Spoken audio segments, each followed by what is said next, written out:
Por aquello de que la puntualidad es algo que tenemos que ir cultivando cada vez más, vamos a comenzar el acto.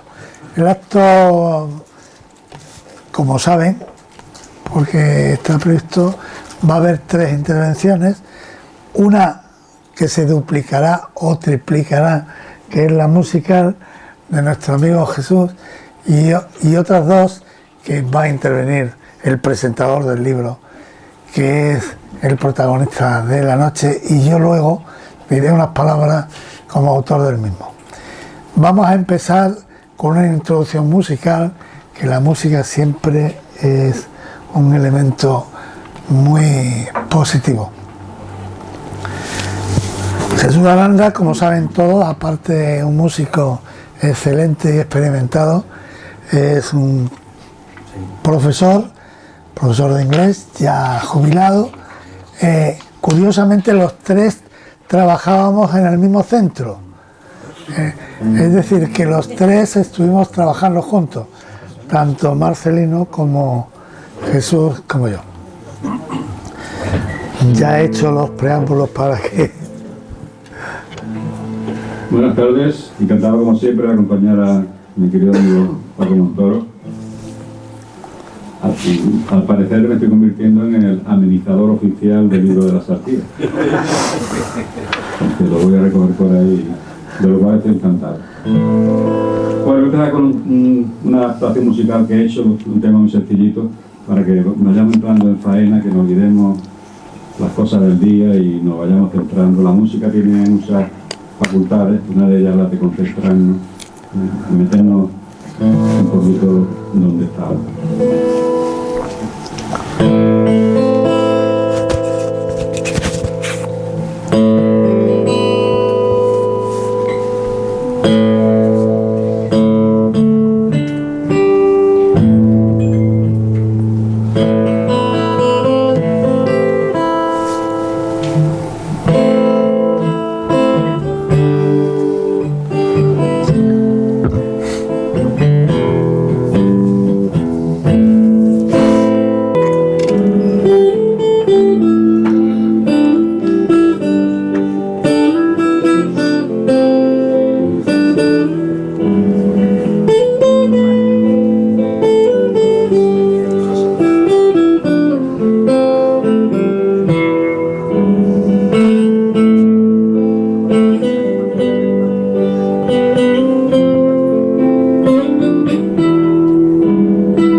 Miren, Marcelino Méndez es químico, es profesor, pero es una persona tan conocida porque su vida pública ha tenido tantísima trayectoria que sería absurdo que yo me dedique a decir que tengo un presentador del libro que es un auténtico lujo.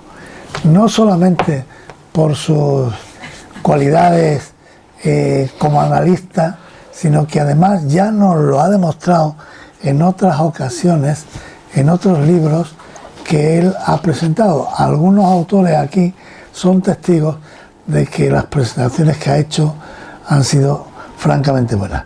Yo les dejo, no con él, no quiero intervenir más, que luego me pongo muy pesado, y con ustedes el presentador del libro. Bueno.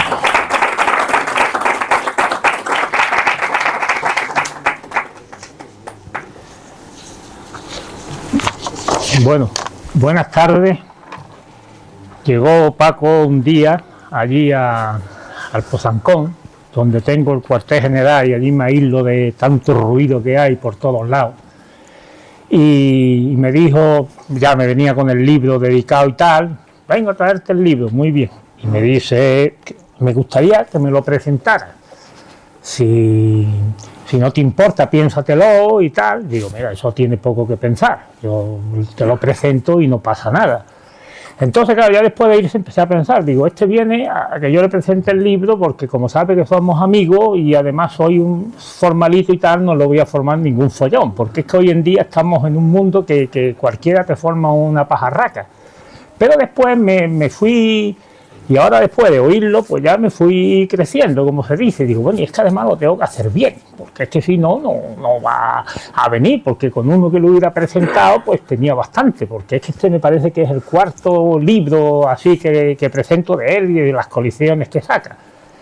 Así que yo sé que estoy aquí por la amistad que tenemos, una amistad que se remonta, se pierde no llegamos hasta la academia de don Manuel Montoro, donde él y su hermano Eduardo, que lo he visto que está por aquí, y que por cierto le dedica el libro con una magnífica y una bella introducción, pues estábamos allí en esa academia, y yo recuerdo perfectamente que tanto él como su hermano eran la envidia de los niños que estábamos allí, por una cosa muy sencilla, porque mientras nosotros llevábamos bocadillo de chorizo, de paes, porque todavía no estaba el pamplonica ni nada de eso, chorizos de paes, chorizos de tal, o morcillas, incluso algunos aceite con azúcar y tal, ellos llevaban bocadillo de colacao, de chocolate de colacao, porque su padre era el representante del colacao, su querido padre era el representante del colacao, y eso a nosotros teníamos auténtica envidia de llegar a la casa y decirle allí a la madre y tal, mamá, ponme a mí un bocadillo de colacao, que los hermanos Montoro llevan el bocadillo.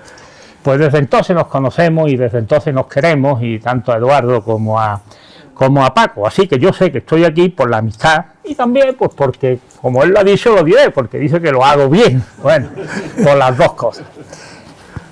Hace unos años, cuando yo estaba en esto del turismo, ya vamos a empezar, ¿no?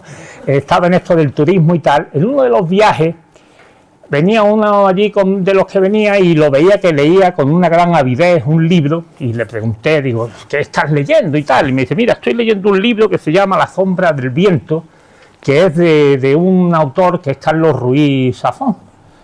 A mí me sonó a chino el libro y me sonó a chino el autor. Pero me quedé con que empezó el tío a hablarme, a contarme y tal, y en otro de estos lo compré. Y entonces, la verdad es que me entusiasmó el libro y demás, pero yo a Carlos Ruiz Zafón no tenía ni idea de quién era, absolutamente nada. Entonces empecé a preguntarme a ver quién era este, y empecé a buscar, empecé a tal, y ya supe que es un catalán, que por cierto murió no hace mucho con un cáncer de colon y tal, y este hombre le hacían una entrevista. Y el sagaz periodista, como hay unos periodistas que son muy sagaces y tal, le hizo una pregunta, le dijo así, algo así como, ¿usted cómo se calificaría como escritor y tal? Claro, era la primera novela que escribía, era la primera novela que escribía, porque antes había hecho unos textos para gente más joven y tal, de menor importancia. Y Carlos Ruiz Zafón respondía de una forma que a mí me hizo gracia. Dice, mire, para conocer a un escritor hay que estudiar el reguero de tinta que deja detrás de él. Y decía algo también, añadía algo más, y decía, porque es que a veces tenemos una visión, pero cuando estudiamos el reguero de toda la tinta, de todo lo que va dejando detrás de él, ahí no hay engaño posible. Pues con Paco Montoro, yo creo que Paco tiene ya el suficiente reguero de tinta como para que sepamos todo de qué van sus libros y de qué va él. Paco Montoro es un historiador que investiga, que es profesor y que como profesor escribe sobre la historia y lo que investiga con una claridad que de verdad hace que te atraiga en la lectura. Y además tiene otra cosa que para mí es fundamental e importantísimo, que le gusta mucho lo que hace. Si no, es difícil entender una persona que escriba, que edite libros, que publique, que tenga, no ya de él, sino de otros, y que tenga esta colección de libros como la que él tiene. Por tanto, Paco no va a engañar a nadie tampoco con este libro. Este libro que hoy presentamos aquí es sencillamente otro reguero más, o otro apunte al reguero de tinta que Paco va a dejar en la historia. Como buen historiador, lo primero que hace para situarnos, porque el libro que habla del cólera a mediados del siglo pasado, lo primero que hace para situarnos es que nos hace una foto de cuál era el Vélez de aquel tiempo y la sociedad. O sea, Paco nos hace una descripción completa, o sea, nos habla de los cafés que había en Vélez, de los mercados, de las fondas, de las fuentes, las escuelas, las casas de beneficencia, los hospitales, los conventos, la iglesia e incluso hasta la organización administrativa. Que por cierto, tengo que decir que eso de los cuarteles y demás, todos creíamos, o al menos yo creía, y algunos amigos míos, que es que las calles en Vélez y tal dependían de cuarteles, y buscábamos dónde estarían los cuarteles, porque había los carteles de calle tal, cuarto cuartel, eso lo hemos visto todavía. Pues no, eso sería lo que hoy en día son los distritos, más o menos los distritos. Y nosotros hacíamos hasta ver dónde podían estar los cuarteles. Había uno que ese sí lo teníamos todo en mente, lo tengo muy borroso, que era en la calle, en la plaza, en la Virgen de la Piedad, la cuesta esa que baja de la escalerilla, que ahora hay un bloque allí había un cuartel de Guardia Civil, y nosotros pensábamos que algunas calles podían depender, pero otros cuarteles, ¿dónde están y tal? Bueno, pues esta foto que él hace, la quiere completar, y la completa con la visión que tienen otros sobre nosotros, con la visión que tienen viajeros sobre nosotros. El leer esta parte de los viajeros es bonita y es atractiva por lo que cuentan, y sobre todo hay algunos textos que son bellos en cuanto a la descripción que hace, no tanto de la ciudad en sí como de los campos y de los alrededores y demás. Hay anécdotas ahí, salen regularmente paradas las casas de huéspedes que teníamos por sus chinches famosas, y sin embargo sí salen mucho más favorecida la gastronomía local que teníamos aquí. Entonces, con esta visión completa que hace Paco de lo que él investiga, de lo que él piensa y de lo que pensaban los que venían a vernos, con esta visión global, con esta foto global, yo creo que él lo que pretende es que nos fijemos y nos hagamos una idea de cómo era la sociedad en aquel tiempo, cómo estas plagas o estas enfermedades que ahora vamos a analizar podían influir desde un punto tanto social como económico, y sobre todo las medidas que se podían tomar con el tipo de sociedad en la que estábamos o en la que vivíamos, o en la que vivían nuestros antepasados. Él escoge dos plagas o dos puntos, una en el 1834, otra en el 1855, y habla también de una recaída después en el 1860.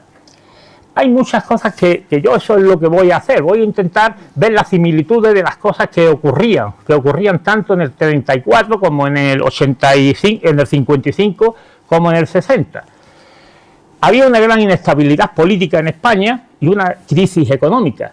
En el año 1833 muere Fernando VII, su hija que fue después Isabel II, era menor de edad, ya se había abolido la ley sálica, se quedaba fuera de la posibilidad de gobernar el hermano Carlos, y la madre, la tercera mujer de Fernando VII y madre de Isabel II, asume la regencia de España.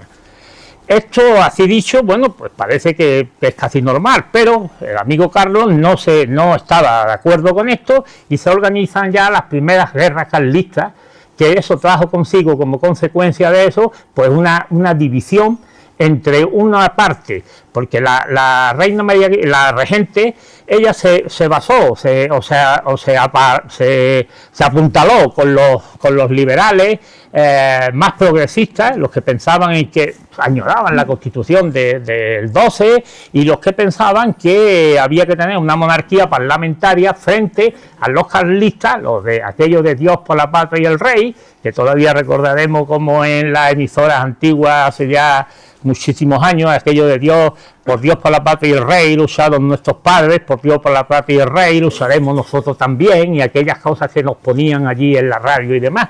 Esto era más conservadores, creían en un gobierno, en una monarquía absolutista. Pues bien, esta guerra, pues en el fondo era la lucha por el poder, pero también tenía un trasfondo importante desde el punto de vista ideológico. Eso motivó que entre que aquel imperio español, que donde nunca se ponía el sol, ya empezaba a tener mucha sombra porque íbamos perdiendo las colonias y todos los gastos de la guerra, la situación económica que se vivía en España en aquel momento era una situación económica complicada y difícil. Y cuento esto y digo esto porque esto se va reflejando. Si la situación económica es complicada arriba, pues arriba no puede venir hacia abajo. Y leyendo el libro de Paco no hay que yo haya visto ni una sola ayuda que haya venido del gobierno para las crisis que se vivieron en Vélez con las dos pandemias en la que vivimos, o que se vivieron. Después, en 1855, en la segunda pandemia, aquí nos encontramos que ya estaba Isabel II con el famoso Espartero, de jefe de gobierno, y ya en España empezaba a haber un poco, una suave industrialización del país, hasta el punto de que la primera huelga general que se produce en España se produce precisamente en este mismo año 1855. Y en el rebrote del 1860 estábamos en plena guerra con Marruecos. Es decir, que las pandemias han coincidido siempre con momentos complicados en la historia de España. Y esto ha llevado a que, tanto económica como socialmente, hayan influido tanto en pueblos como en ciudades. Esta es por tanto, la primera consideración que yo hago de todo esto, o sea, la situación tanto económica como social que se vivían como consecuencia de los estados de guerra y en fin, hubo una década en la que se produjeron en 10 años hasta 6 elecciones, o sea, una situación, y esto se vivía también en los pueblos y se vivía también en las ciudades, como ahora después hablaremos.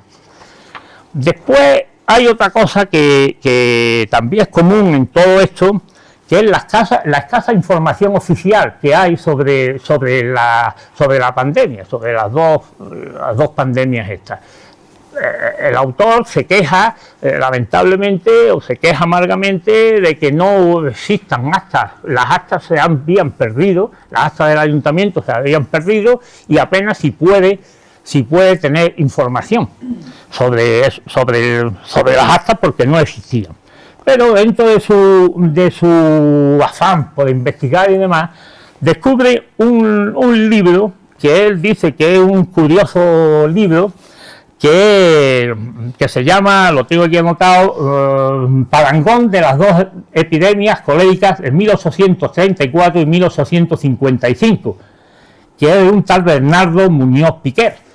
Este libro, a Paco lo dice claramente, no me soluciona nada, porque es un tinglao de cosas de medicina, de posibles curas, de tal, que no le da ninguna información para lo que él pretende. Yo tengo que romper una lanza a favor del amigo Bernardo. El libro, desde un punto de vista científico, está muy bien estructurado. O sea, esto recuerda un poco a lo de aquello que decía Groucho Marx, ¿no? De los políticos, que un político era aquel que buscaba un problema que no existía, lo estudiaba a fondo y después le aplicaba las medidas que no servían para nada. Pues este hombre es verdad que empieza porque todavía estaba pensando que el virus, que el cólera se propagaba gracias a lo que él denomina atmósferas maléficas, y a partir de ahí, pues claro, estudia todo, los procesos que tiene, los grados que hay, y aplica también una serie de medidas que evidentemente no sirven para nada. Pero desde un punto de vista científico, la verdad es que está bien estructurado. Y hay una cosa que a mí sí me llama la atención en esto, que es la importancia que ya empieza a tener la prensa en todas estas cuestiones. Casi toda la investigación que hace Paco, fundamentalmente en la segunda pandemia, la del 55 y después en la recaída del 60, está basada en la prensa. Tanto en la prensa, en la única prensa que había, que era la prensa escrita, tanto en la prensa provincial como en la prensa nacional. Desde ahí puede sacar ya en el año 60 hasta el número de muertos que hubo en Vélez. Anteriormente, pues se suponía, como buenamente había, en función de otras cosas, pero desde mi punto de vista lo importante que tiene este periodo, esta parte, es eso, que por primera vez la prensa pasa a ocupar un lugar importante tanto en la información como después, evidentemente, en la investigación. Después hay otro punto que también es común en las tres pandemias, y esto a mí me llena de satisfacción decirlo, que es el comportamiento ejemplar de la clase política. O sea, hay que decir que todo lo que escriben los periódicos y demás hablan perfectamente de cómo se tomaban las medidas adecuadas, de cómo estaba la corporación adecuada, de cómo, en fin, todas las medidas que se tomaban y cómo había una unión entre todos y tal. Y aquí empiezan a aparecer algunos nombres que destaca Montoro en su libro. Uno de ellos es de Ginés Millán, que fue alcalde cuando la pandemia en el 34. Este hombre llegó de alcalde y estaba aquí, y había esta inestabilidad que hemos hablado, que se reflejaba en todos sitios, se reflejaba también aquí en Vélez, hasta el punto de que describe Paco cómo hubo un tiroteo aquí cerquita de donde estamos, en las 4 esquinas y la calle de las Monjas, hubo un tiroteo. Pues este hombre cogió el alcalde y organizó de patrullar él con los concejales. Eso hoy en día, pues imaginaros patrullando a Pino con Jesús Atencia, por ejemplo. Pues se liaría gatitos entre ellos, pero no, en aquel tiempo no pasaba eso, ni ahora tampoco. Si ahora pasara alguna desgracia, que Dios no la quiera, evidentemente estarían a la altura todos ellos, ¿no? Pero en fin, que eso ya daba una sensación y una muestra de que empiezan a aparecer algunos personajes que son importantes. Otro personaje, que sí ya en el año 55, fue don Juan Pascual, que fue alcalde también. Y este hombre, dice Montoro, que sin él seguramente las cosas hubieran transcurrido de otra forma. Él puso su dinero, su saber, todo esto lo puso en función de ayudar a los ciudadanos, de ayudar a su pueblo, hasta el punto de que le dieron una medalla que era la cruz de caballero de la Orden de Isabel la Católica. O sea, estos personajes ya empiezan a aparecer y empiezan a tener importancia desde un punto de vista social en cuanto a todo lo que presentaban y hacían. Y hay otra cuestión que es común también en los tres tipos de pandemia, que es la solidaridad en la población. O sea, el pueblo se ve, sobre todo las clases menos favorecidas, porque las clases pudientes pues procuraban irse de la ciudad. Cuando llegaban las olas de infecciones y demás, pues se iban de la ciudad, procuraban irse. E incluso había sitios, aquí en Vélez no pasó, que hasta se iban los miembros del ayuntamiento y todo, y tuvo la regente de que dar una disposición, una ley prohibiendo a que se pudieran mover de las localidades. Entonces esta población hacía colectas, hacía cosas de tipo benéfico, e incluso se sumaban a todo esto, se sumaban pues médicos, se sumaban farmacéuticos. Había un farmacéutico que cobraba la mitad por las medicinas, eso también tiene mérito, ¿no? Y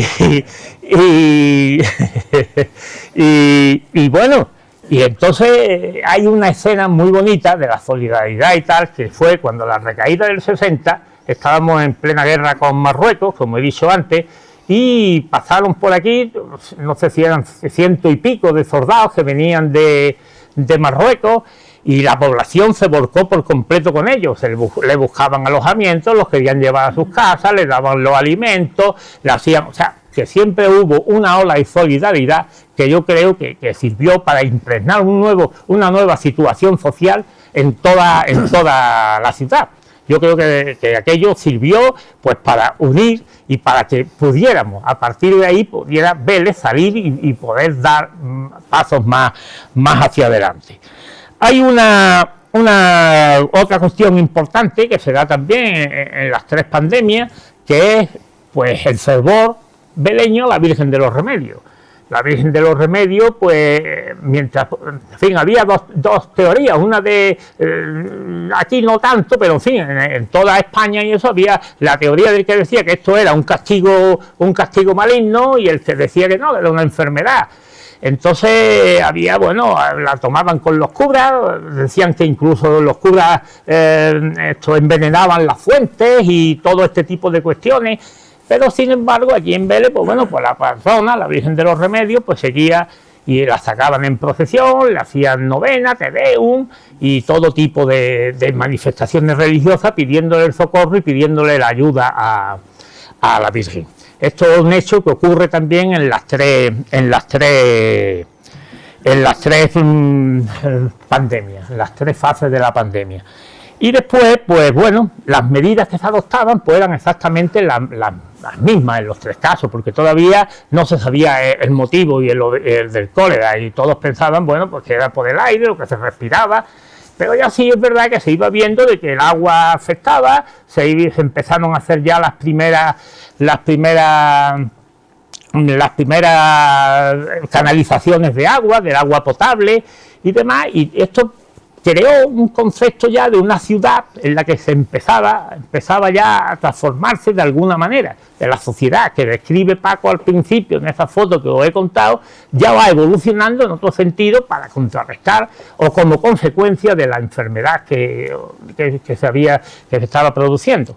Paco es muy generoso, y él, el libro que os he comentado antes del amigo Bernardo Muñoz, el de la epidemia, las dos, el parangón, lo publica también en la parte, al final del libro lo publica. Y al final del libro hay una cosa que Paco también pone que me llamó la atención cuando la leí, porque es que él habla de una tía abuela que tenía, que le gustaba escribir, y tenían un cuaderno, y ha reproducido tres redacciones de las que hizo la tía abuela de Paco, y en una de ellas pues habla de Bernardo Muñoz. Habla de este hombre del libro que hemos comentado anteriormente. Dice que era médico, y dice que este hombre pilló un berrinche muy grande porque vino a verle un curandero, había un curandero, me parece que se llamaba Marco, no sé, y que este curandero pues no hacía las cosas que él hacía, o sea, ellos llevaban, te ponían las sanguijuelas esas, te daban el lúgano ese, te daba, y este llegaba y te ponía unas matas en la barriga y tal para curar, y esto decía este hombre que eso era imposible de que eso pudiera curar y que los curanderos no podían actuar y tal. Y hasta el punto de que le escribió una carta al ayuntamiento, diciéndole que el ayuntamiento tenía que acabar con este tipo de prácticas y con este tipo de cosas. Y el segundo documento que también publica, aparte de las cartas estas que hemos hablado, el segundo documento que también publica es del otro personaje que he comentado, que fue alcalde del 55, Pascual que el día que ya parecía que la pandemia había pasado, dio un discurso en el salón de pleno, que sí se conserva este discurso, y Paco lo reproduce también, un discurso político, un discurso de agradecimiento, pero se le nota que el hombre tenía una cierta, o era un político, y lo publica también. Entonces, sí, yo he procurado ser lo más corto posible, pero tenía aquí para leer cosas, pero solamente voy a leeros una cosa que para mí es importante, y con esto voy a terminar. En la página 114 dice aquí el autor, dice: la muerte recorrió las calles veleñas como una sombra inexorable, pero también sembró la semilla de un nuevo paradigma, donde la salud dejó de ser un asunto meramente individual o religioso para convertirse en una cuestión profundamente política. Así, desde la memoria de sus muertos y el dolor de sus supervivientes, Vélez Málaga encontró razones para resistir, reconstruirse y avanzar. En este sentido, el cólera no fue solo una tragedia, sino también el inicio de una toma de conciencia que lentamente iría moldeando un tipo de ciudad más atenta a la vida, al cuidado de los vecinos y a la dignidad de sus habitantes. Finalmente, decir que Vélez Málaga respondió al cólera morbo con una estrategia basada en la coordinación comunitaria, higiene pública, asistencia organizada y solidaridad social, sin comprender aún el verdadero origen bacteriano de la enfermedad. Aunque insuficientes para evitar muchísimas muertes, estas acciones establecieron las bases para las mejoras sanitarias que se implementarían en España en las décadas posteriores. Es decir, la foto que él dibuja, que él nos dibujó al principio, de ahí de esa foto, él ya ve que Vélez sale y Vélez va y da un salto ya para intentar entrar en este espacio que él llama aquí la modernidad y una conciencia social. El libro creo que merece la pena, tiene una portada preciosa del amigo Hidalgo, como siempre, y en fin, y yo os recomiendo que lo leáis y que lo compréis, que lo leáis, y con la misma fe y la misma ilusión que sé que el amigo Paco lo ha escrito. Pues nada más. Muchas gracias.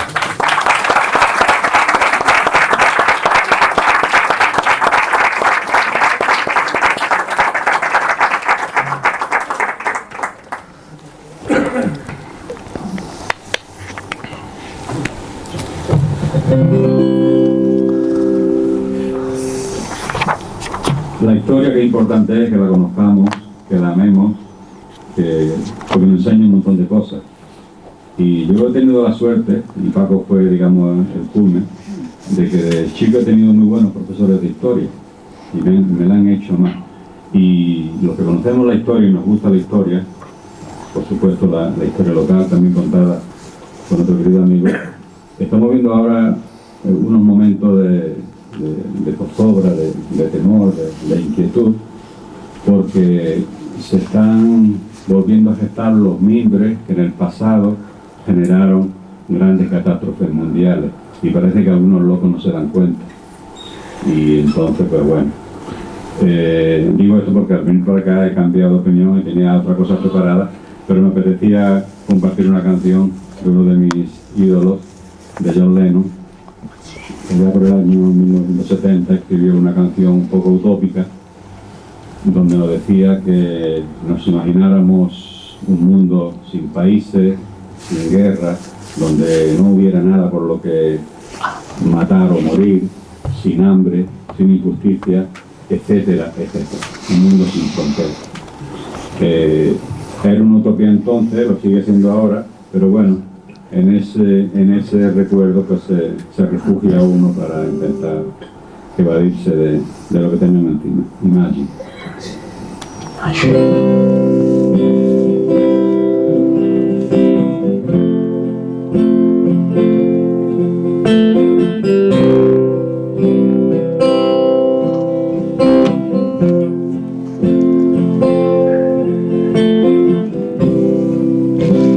Imagine there's no heaven.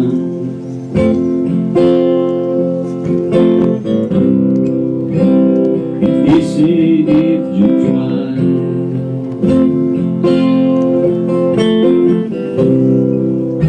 No hell below us.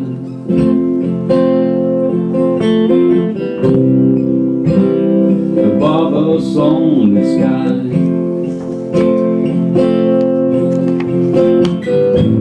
Imagine all the people living life in peace.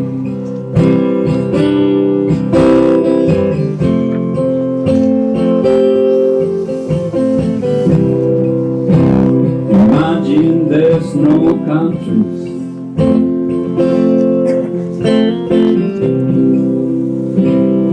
Isn't hard to do.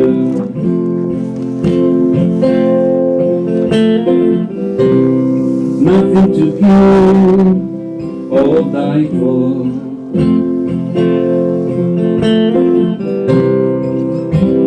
And no religion could. Imagine all the people living for today. You may say I'm a dreamer, but I'm not the only one. And I hope someday you'll join us, and the world will be as one.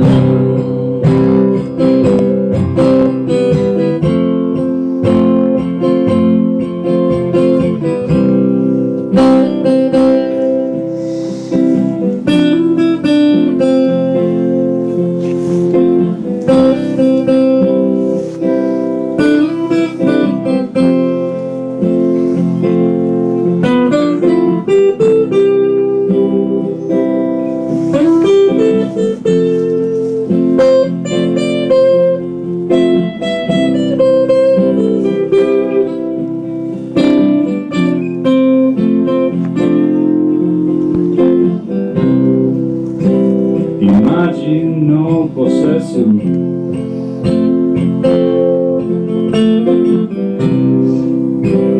I wonder if you can.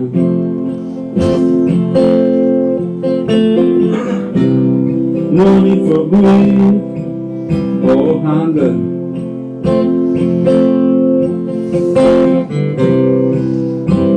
the brotherhood of man.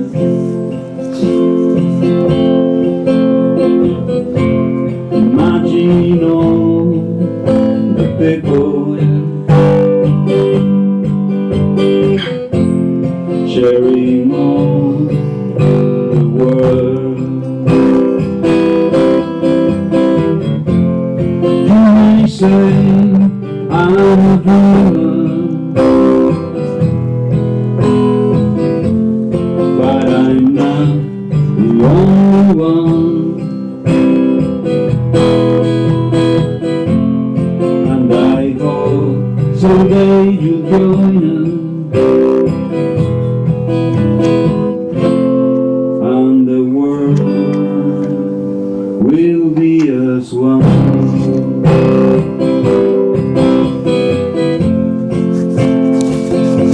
Will be as one.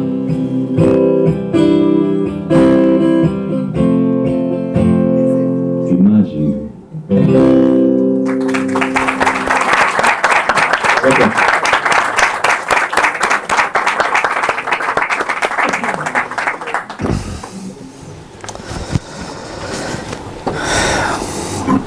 Miren ustedes, la historia del siglo XIX en Vélez Málaga es una historia muy desgraciada. En Vélez, el siglo XIX fue desgraciado en general para el país, pero en el caso de Vélez Málaga fue especialmente desgraciado. Epidemias, plagas, terremotos, sequías, inundaciones, problemas con los maestros, problemas con la justicia.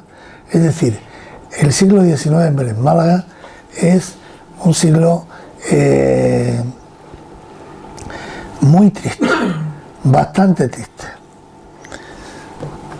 Decir que ya el comienzo de siglo, en 1804, la epidemia de fiebre amarilla, no de cólera, de fiebre amarilla, supuso 5.000 muertos en la ciudad. Es decir, si entonces andábamos alrededor de los 12.000 habitantes, casi la mitad de la población murió, nada más que en aquella epidemia. Sin duda la más grande desgracia que ha habido en nuestra historia, en Vélez Málaga.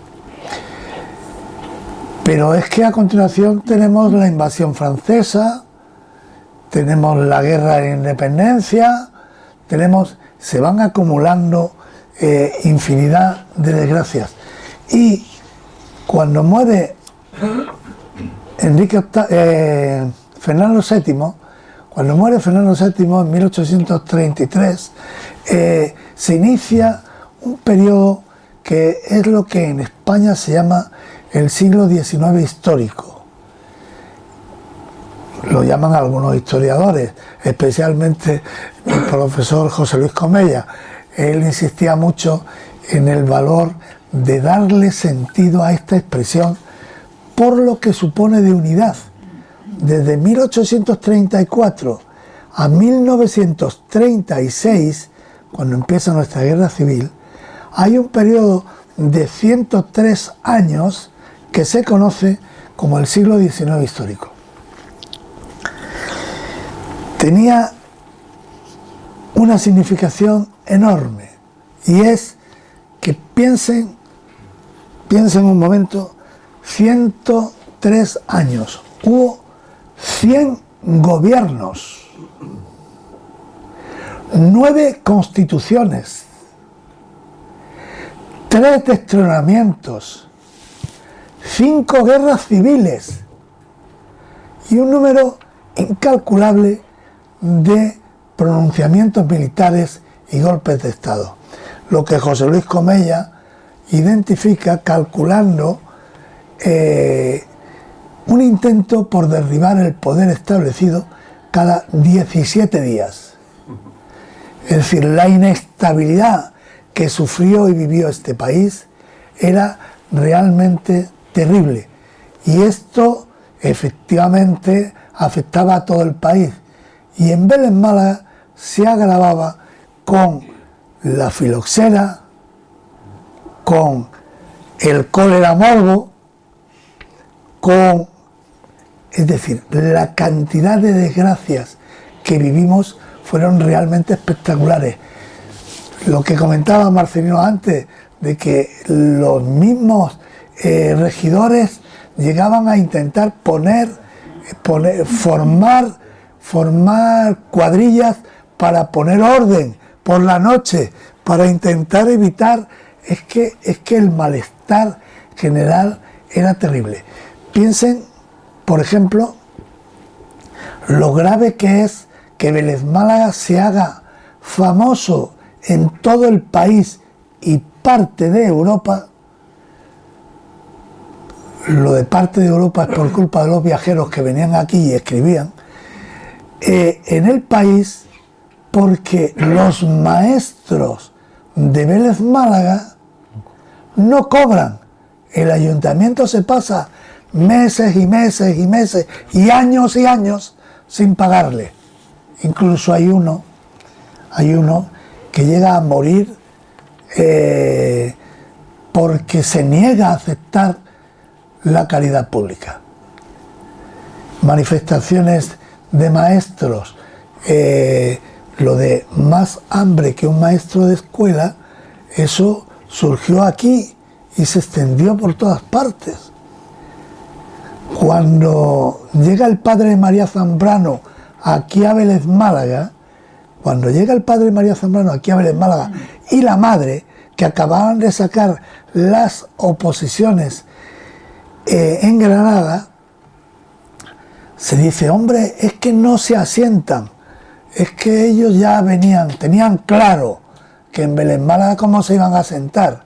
Esto era un lugar de paso, lo habían destinado aquí, pero lo que tenían es que irse. Diré, muy breve, que el ayuntamiento, ante la crisis con los maestros, dado que se manifiestan en Málaga y organizan una manifestación en Calle Lario, que es la que curiosamente cita un viajero en su libro y se extiende por toda Europa,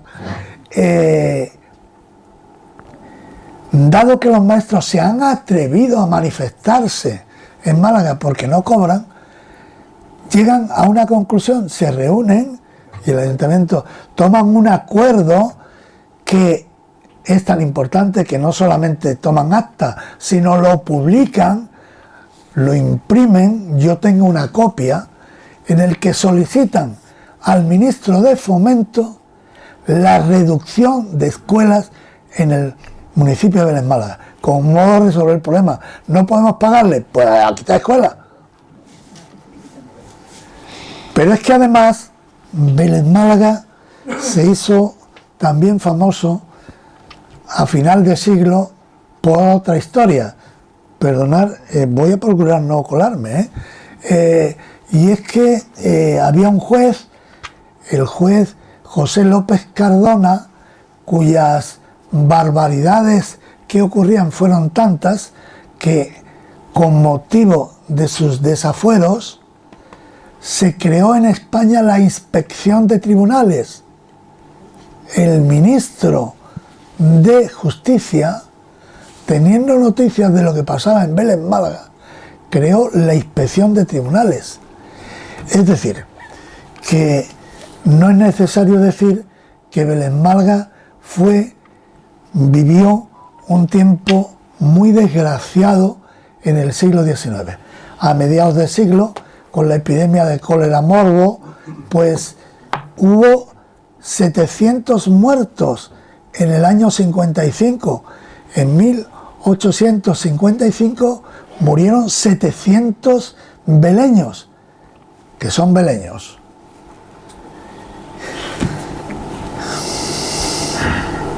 Se podría comentar infinidad de circunstancias al respecto. Yo me animaría rápidamente, pero no es el objetivo.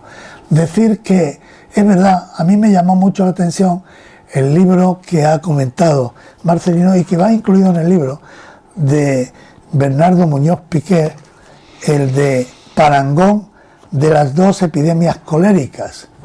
Yo lo he incluido, y lo he incluido porque es el ejemplo de lo que no debe ser. Este médico, cuando escribe este libro, yo me acordé montones de veces viéndolo, me acordaba montones de veces de mi amigo Paco Hernández, y ya que estamos aquí en el centro Francisco Hernández, creo que es oportuno acordarlo, cuando él me decía: niño, hay gente que habla en camelo. Este hombre, este libro, es un ejemplo claro de lo que es hablar en camelo. No se podía decir tantas cosas sin decir nada. Es una auténtica... Bueno, es una curiosidad. En cambio, como contrapunto, don Juan de Pascual, el alcalde de Vélez, que se puso al frente de la epidemia y que dio el discurso de fin de epidemia en agosto de 1855, creo que vale la pena leerlo, va incluido también, vale la pena leerlo porque se ve lo que hizo la corporación, cómo se intervino, cómo se pudo parar de alguna manera la desgracia que había cogido tan fuerte a la ciudad. Nada más, yo me comprometí que a las 8 íbamos a estar listos y procuro casi siempre cumplir con lo que me comprometo.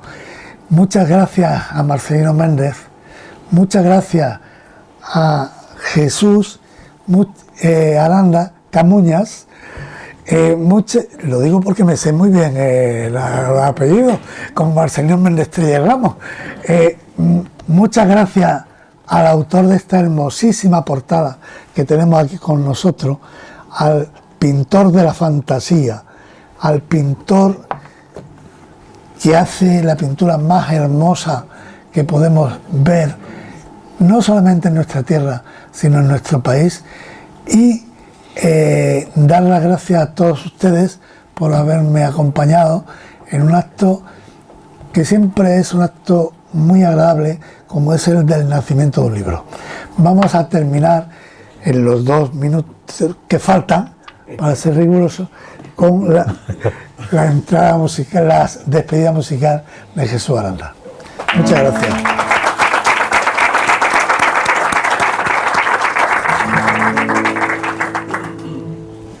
Bueno, pues hablando de Vélez, Hay una canción americana, un clásico del rock, que se llama Ruta 66, Route 66, que cuenta la historia de una autopista, una carretera que enlaza Chicago, el medio centro de Estados Unidos más o menos, por la costa oeste. Y es legendario porque a lo largo de su recorrido, pues bueno, hay un montón de cosas que ver y conocer. Ya no existe como tal, pero sí hay fragmentos donde turísticamente se visita y se visitan los sitios. Yo conozco a algún amigo de aquí de Vélez que la ha hecho y dice que es estupenda. Entonces yo he hecho una adaptación, una versión, porque a pesar de todo, me gusta mucho Vélez, llevo aquí ya 40 años, y me duele Vélez también, pero quería hacerle un rock and roll homenaje a Vélez, sobre todo cuando lo canto fuera, pero como estamos aquí adentro y en homenaje a ese veleñismo bien entendido con nuestro querido Paco Montoro, pues se lo dedico especialmente a él. Se llama Ruta del Paraíso.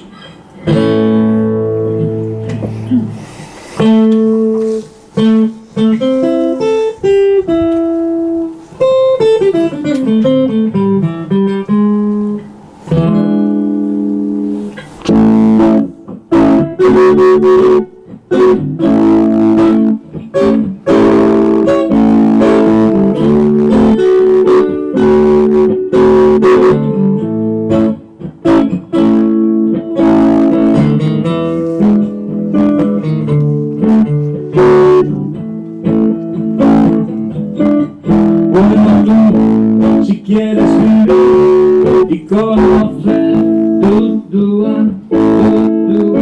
el paraíso, vente a Vélez, gente de bien,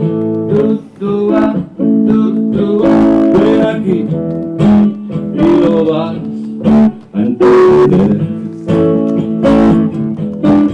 Si has pensado que la vida es mucho mejor,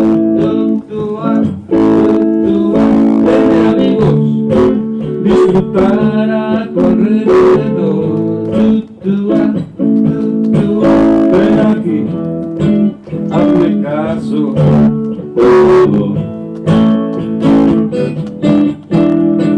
toma el camino, coge la ruta, por la autopista o la nacional, llegas a Chilches, Benajarafe, Cajiamayate, Correr el Mar, Caleta, Melquitilla, Lagos, Triana y el Trapiche, Vélez están, ven aquí, vente pronto a disfrutar, no estamos lejos, no te arrepentirás, ven aquí y el paraíso encontrarás.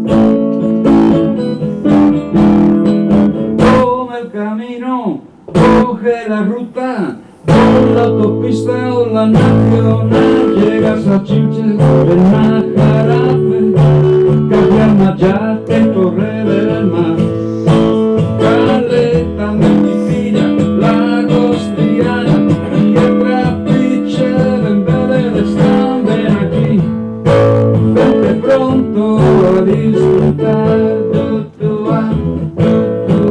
no estamos lejos, no te arrepentirás, ven aquí y el paraíso encontrarás. Ven aquí, el paraíso encontrarás. Ven aquí y el paraíso